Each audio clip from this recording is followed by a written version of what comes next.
ನಮಸ್ಕಾರ TV9 ಡಿಜಿಟಲ್ಗೆ ಸ್ವಾಗತ. ನಾನು ಪ್ರಶಾಂತ್ ಹುಲಿಕೆರೆ, ಬೆಂಗಳೂರು ದಕ್ಷಿಣ ಜಿಲ್ಲೆಯ ಪ್ರತಿನಿಧಿ.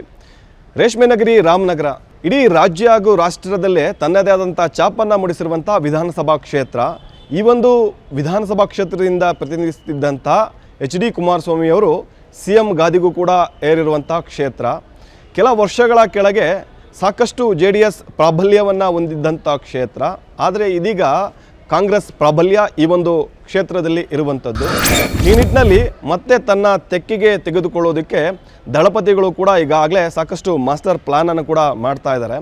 ಪ್ರಮುಖವಾಗಿ 2004ರಿಂದಲೂ ಕೂಡ HD ಕುಮಾರಸ್ವಾಮಿಯವರು ರಾಮನಗರ ವಿಧಾನಸಭಾ ಕ್ಷೇತ್ರದಿಂದ ಪ್ರತಿನಿಧಿಸ್ತಾ ಇದ್ದರು. ಸತತವಾಗಿ 4 ಬಾರಿ ಕೂಡ ಈ ಒಂದು ಕ್ಷೇತ್ರದಲ್ಲಿ ಗೆಲುವನ್ನು ಕೂಡ ಸಾಧಿಸಿದರು. ಆ ನಂತರದಲ್ಲಿ 2023ರಲ್ಲಿ ನಡೆದಂಥ ಚುನಾವಣೆಯಲ್ಲಿ JDS ಕೈ ತಪ್ಪಿ ಕಾಂಗ್ರೆಸ್ ತೆಕ್ಕೆಗೆ ಈ ಒಂದು ಕ್ಷೇತ್ರ ಕೂಡ ಬಂತು. 2023ರಲ್ಲಿ ಇಕ್ಬಾಲ್ ಹುಸೇನ್ ಅವರು ಈ ಕ್ಷೇತ್ರದ ಶಾಸಕರಾಗಿ ಕೂಡ ಆಯ್ಕೆಯಾದರು. ಆ ನಂತರದಲ್ಲಿ JDS ಕಾರ್ಯಕರ್ತರಲ್ಲಿ ಸಾಕಷ್ಟು ನಿರುತ್ಸಾಹ ಕೂಡ ಕಂಡುಬರ್ತಾ ಇತ್ತು. ಕ್ಷೇತ್ರ ತಮ್ಮ ಕೈ ಬಿಟ್ಟು ಹೋಗಿತ್ತು ಅನ್ನೋಂಥದ್ದು. 2023ರ ನಂತರದಲ್ಲಿ ಈ ಕಡೆ ಮುಖ ಹಾಕೋದಕ್ಕೂ ಕೂಡ HD ಕುಮಾರಸ್ವಾಮಿಯವರಾಗಿರ್ಬೋದು, ನಿಖಿಲ್ ಅವರು ಸ್ವಲ್ಪ ಹಿಂದೇಟನ್ನು ಕೂಡ ಆಗ್ತಾಯಿದ್ರು. ಆದರೆ ಕಳೆದ ಈಗ 6 ತಿಂಗಳಿಂದಲೂ ಕೂಡ ಮತ್ತೆ ಈ ಒಂದು ಕ್ಷೇತ್ರವನ್ನು ತಮ್ಮ ತೆಕ್ಕೆಗೆ ತೆಗೆದುಕೊಳ್ಳಬೇಕು ಅನ್ನೋ ನಿಟ್ಟಿನಲ್ಲೂ ಕೂಡ ನಿಖಿಲ್ ಕುಮಾರಸ್ವಾಮಿಯವರು ಸಂಪೂರ್ಣವಾಗಿ ಆ್ಯಕ್ಟಿವ್ ಆಗಿರುವಂಥದ್ದು. ಪ್ರಮುಖವಾಗಿ ಇದೀಗ ಜಿಲ್ಲಾ ಕೇಂದ್ರದಲ್ಲಿ JDS ಜಿಲ್ಲಾ ಕಚೇರಿಯನ್ನು ಕೂಡ ತೆರೆದಿದ್ದಾರೆ. ಇವತ್ತು ಆ ಒಂದು ಕಚೇರಿ ಕೂಡ ಉದ್ಘಾಟನೆ ಆಗಿದೆ. ಆ ಒಂದು ಕಚೇರಿಯಲ್ಲಿ ಪೂಜೆ, ಬೇರೆ ಬೇರೆ ರೀತಿಯ ಪೂಜೆ ವಿಧಿವಿಧಾನಗಳನ್ನೆಲ್ಲ ನೆರವೇರಿಸಿ ಕಚೇರಿಯನ್ನು ಕೂಡ ಉದ್ಘಾಟನೆ ಮಾಡಲಾಗಿದೆ. ಪ್ರಮುಖವಾಗಿ ಈ ಒಂದು ಕ್ಷೇತ್ರವನ್ನು ಮತ್ತೆ ನಮ್ಮ ತೆಕ್ಕೆಗೆ ತೆಗೆದುಕೊಳ್ಳಲೇಬೇಕು ಅನ್ನೋ ನಿಟ್ಟಿನಲ್ಲೂ ಕೂಡ ಕಾರ್ಯಕರ್ತರಿಗೆ ಉತ್ಸಾಹವನ್ನು ನೀಡೋ ನಿಟ್ಟಿನಲ್ಲೂ ಕೂಡ ಕಚೇರಿಯನ್ನು ತೆರೆಯಲಾಗಿರುವಂಥದ್ದು. ಕಳೆದ ಕೆಲ ದಿನಗಳಿಂದ ಕೂಡ ಈ ಒಂದು ಕ್ಷೇತ್ರದಲ್ಲಿ JDS ಕಾರ್ಯಕರ್ತರು ಸಂಪೂರ್ಣವಾಗಿ ಇನ್ಆ್ಯಕ್ಟಿವ್ ಆಗಿದ್ದರು. ಈ ಒಂದು ಕ್ಷೇತ್ರಕ್ಕೆ ಕುಮಾರಸ್ವಾಮಿಯವರು ಬರ್ತಾ ಇಲ್ಲ, ನಿಖಿಲ್ ಅವರು ಬರ್ತಾ ಇಲ್ವ ಅನ್ನೋಂಥ ಆರೋಪವನ್ನು JDS ಕಾರ್ಯಕರ್ತರು ಸ್ವತಃ ಕೂಡ ಮಾಡ್ತಾಯಿದ್ರು.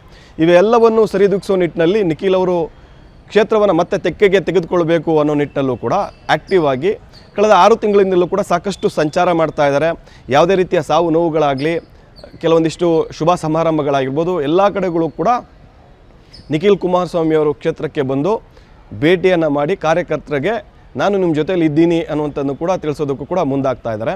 ಪ್ರಮುಖವಾಗಿ ಇನ್ನೇನು 1.5ರಿಂದ 2 ವರ್ಷಗಳಲ್ಲಿ ಚುನಾವಣೆ ಕೂಡ ನಡೀತಾ ಇದೆ. ಈಗಲಿಂದನೇ ಪಕ್ಷ ಸಂಘಟನೆಯನ್ನು ಕಟ್ಟಬೇಕು. ಸಂಘಟನೆ ಕಟ್ಟಬೇಕು ಅಂದರೆ ಪ್ರಮುಖವಾಗಿ ಆ ಒಂದು ಕೇಂದ್ರದಲ್ಲಿ ಒಂದು ಕಚೇರಿ ಅಂತ ಇರಬೇಕು. ಪ್ರಮುಖವಾಗಿ ಇಷ್ಟು ವರ್ಷಗಳಿಂದ ಜಿಲ್ಲಾ ಕೇಂದ್ರದಲ್ಲಿ ಒಂದು ಕಚೇರಿ JDSದೇ ಆದಂಥ ಒಂದು ಕಚೇರಿ ಕೂಡ ಇರಲಿಲ್ಲ. ಇದು ಕೂಡ ಒಂದು ಕೂಗು ಕಾರ್ಯಕರ್ತರಲ್ಲಿತ್ತು. ನಮ್ಮ ಪಕ್ಷದ ಕಚೇರಿಯೇ ಕೂಡ ಇಲ್ಲ ಅನ್ನುವಂಥದ್ದು. ಇವೆಲ್ಲವುಗಳನ್ನ ಕೂಡ ನೀಗಿಸೋ ನಿಟ್ಟಿನಲ್ಲಿ ಇವತ್ತು ಜಿಲ್ಲಾ ಕೇಂದ್ರದಲ್ಲಿಯೇ ಬಸ್ ಸ್ಟ್ಯಾಂಡ್ ಸಮೀಪವೇ ಒಂದು JDS ಕಚೇರಿಯೇ ಕೂಡ ಉದ್ಘಾಟನೆ ಆಗಿದೆ. ಇವತ್ತು ನಿಖಿಲ್ ಅವರು ಬರಬೇಕಾಗಿತ್ತು. ಕಾರಣಾಂತರಗಳಿಂದ ಕೆಲವೊಂದಿಷ್ಟು ಅವರಿಗೆ ಬೇರೆ ಕೆಲಸಗಳಿರುವಂಥ ಹಿನ್ನೆಲೆಯಲ್ಲಿ ಈ ಒಂದು ಉದ್ಘಾಟನಾ ಕಾರ್ಯಕ್ರಮಕ್ಕೆ ಬಂದಿರಲಿಲ್ಲ. ಆದರೆ ಜಿಲ್ಲಾಧ್ಯಕ್ಷ ಮತ್ತು ಮಾಜಿ ಶಾಸಕರಾದಂಥ A ಮಂಜು ಅವರು ಇವತ್ತು ಆ ಒಂದು ಕಚೇರಿಯನ್ನು ಕೂಡ ಉದ್ಘಾಟನೆ ಮಾಡಿದ್ದಾರೆ. ಈ ಮೂಲಕ ತಮ್ಮ ತೆಕ್ಕೆಯಿಂದ ಅಂದರೆ ಕೈ ಜಾರಿರುವಂಥ ಕ್ಷೇತ್ರವನ್ನು ಮತ್ತೆ ಪಡೆಯೋ ನಿಟ್ಟಿನಲ್ಲಿ JDS ಕಾರ್ಯಕರ್ತರಿಗೆ ಸಾಕಷ್ಟು ಉತ್ಸಾಹವನ್ನು ನೀಡೋ ನಿಟ್ಟಿನಲ್ಲೂ ಕೂಡ ಕಚೇರಿಯನ್ನು ಆರಂಭಿಸಿದ್ದಾರೆ. ಇಂದಿನಿಂದ ಬೇರೆ ರೀತಿಯ ಅಂದರೆ ಪಕ್ಷ ಸಂಘಟನೆ ಮತ್ತಷ್ಟು ಹೆಚ್ಚಾಗುತ್ತೆ. 2028ನ್ನು ಟಾರ್ಗೆಟ್ ಮಾಡಿಕೊಂಡು ಸಂಪೂರ್ಣವಾಗಿ ದಳಪತಿಗಳು ಆ್ಯಕ್ಟಿವ್ ಆಗಿರುವಂಥದ್ದು.